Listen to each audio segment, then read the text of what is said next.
Coming to the Tainted Tavern, come sit a while for free. We talk about our musings and devices we've been using. Hey, hello and welcome to the Tainted Tavern. Whoops, the place where the stories flow as freely as the drink. And today I've got a beer review for you, and that is Brewdog's Shore Leave Amber Ale. Brewdog, of course, at the moment are a much maligned brewery.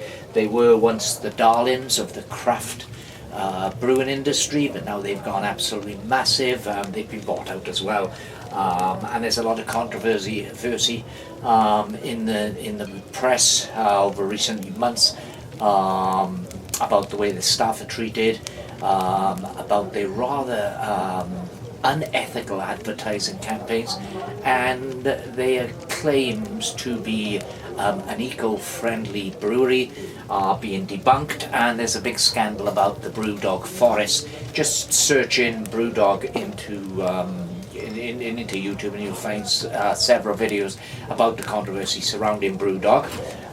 There's a very good documentary from the BBC which is available on YouTube, and I may link to these in the description box down below, but forget the controversy.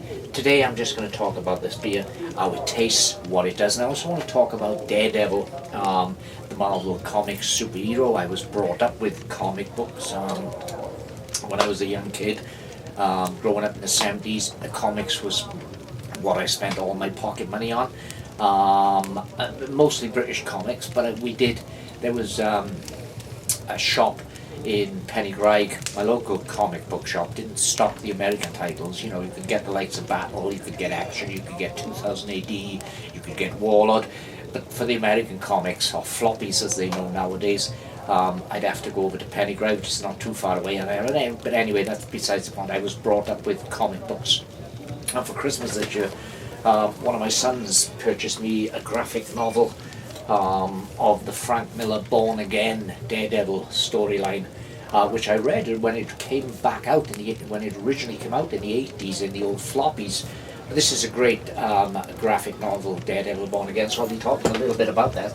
And as I say, I'll be reviewing this Brewdog Shore Leave, which is an amber ale. It comes in at 4 point something percent. Let's have a look here. So yeah, it's 4.3%. Brewdog Shore Leave. So let's crack this open and pour it into a glass. We'd also use it just for consistency, professionalism here at the Tainted Tavern. We're using a Brewdog branded glass. So let's pour it out into the glass. Get a 2-finger head there with a gentle pour in. Set that one side. Hold it up to the light here. It's a semi-cloudy kind of looking ale.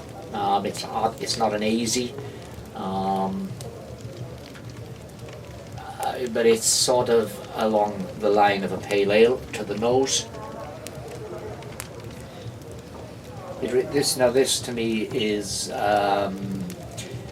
traditional beer aroma. There's nothing striking here. There's no fruit aromas or anything. It's a little hoppy. Give it a taste.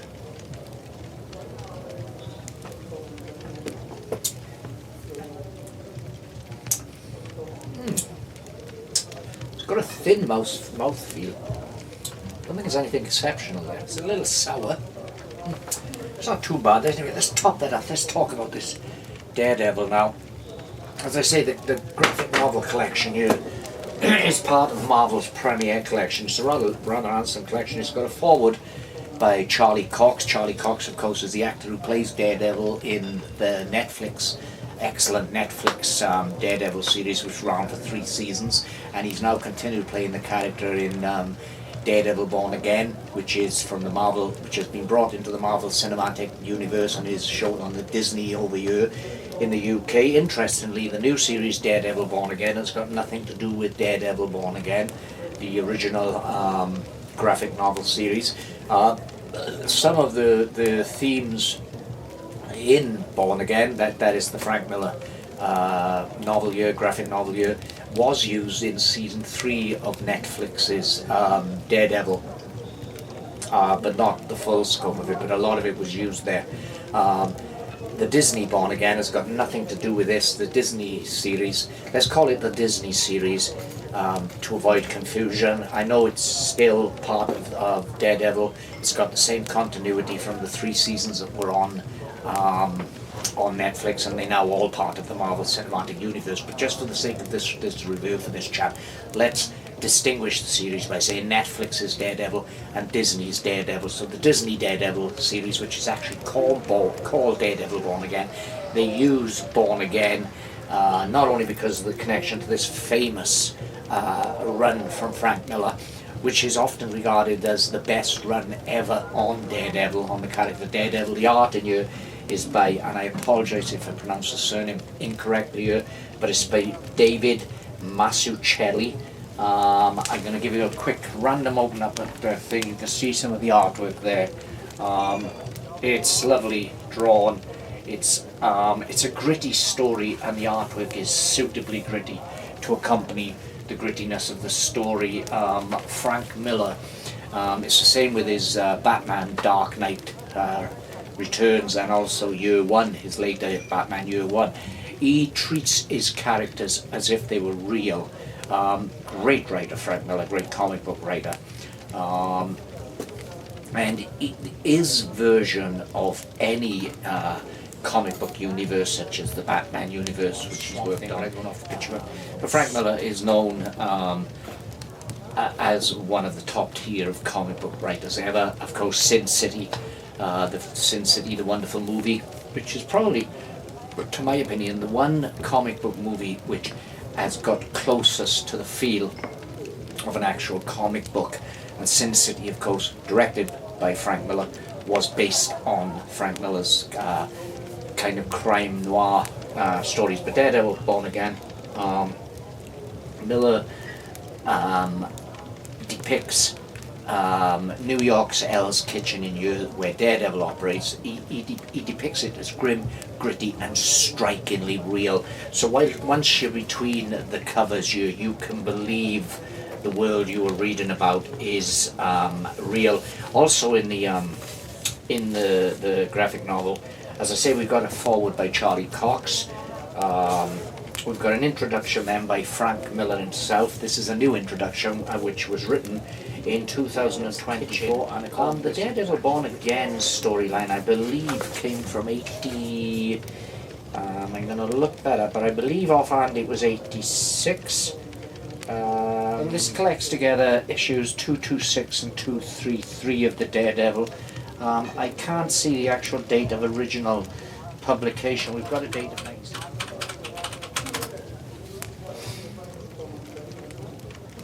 So yeah, I was right. It was in 1986 that the Daredevil Born Again was originally published.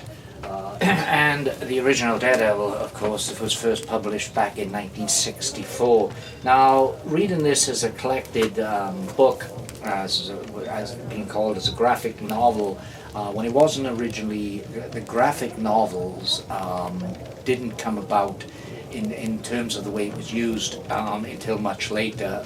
I remember when graphic novels first started making a stir on the comic book scene, which was probably the late 80s, early 90s, and then stuff like this was collected together. But this is a fantastic collection.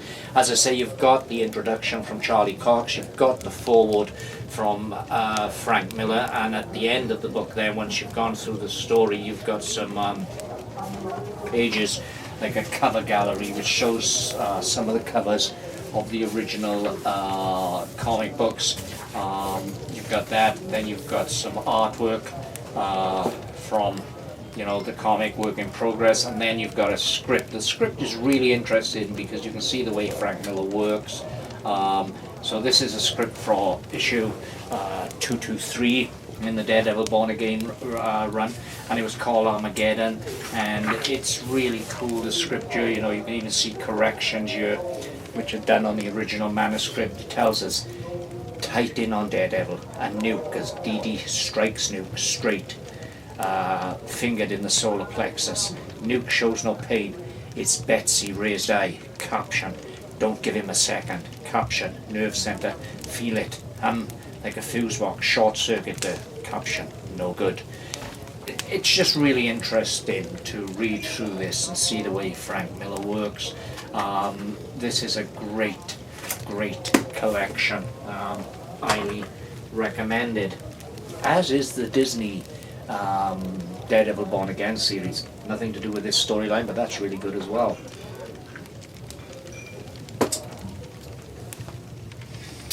Now the beer's oaty. It's a bit thin on mouthfeel. It's oaty hoppy. You're getting that there. It's not a bad beer in no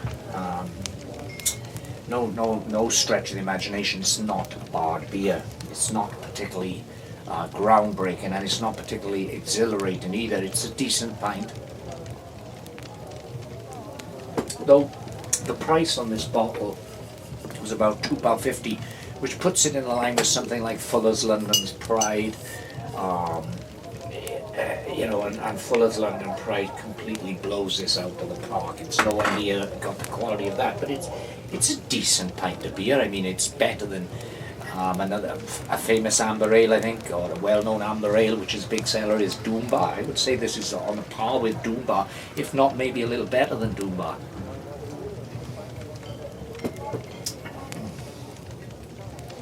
So yeah, it's not too bad. So that was Daredevil Born Again, Brewdog Shore Leaf, Amber Leaf.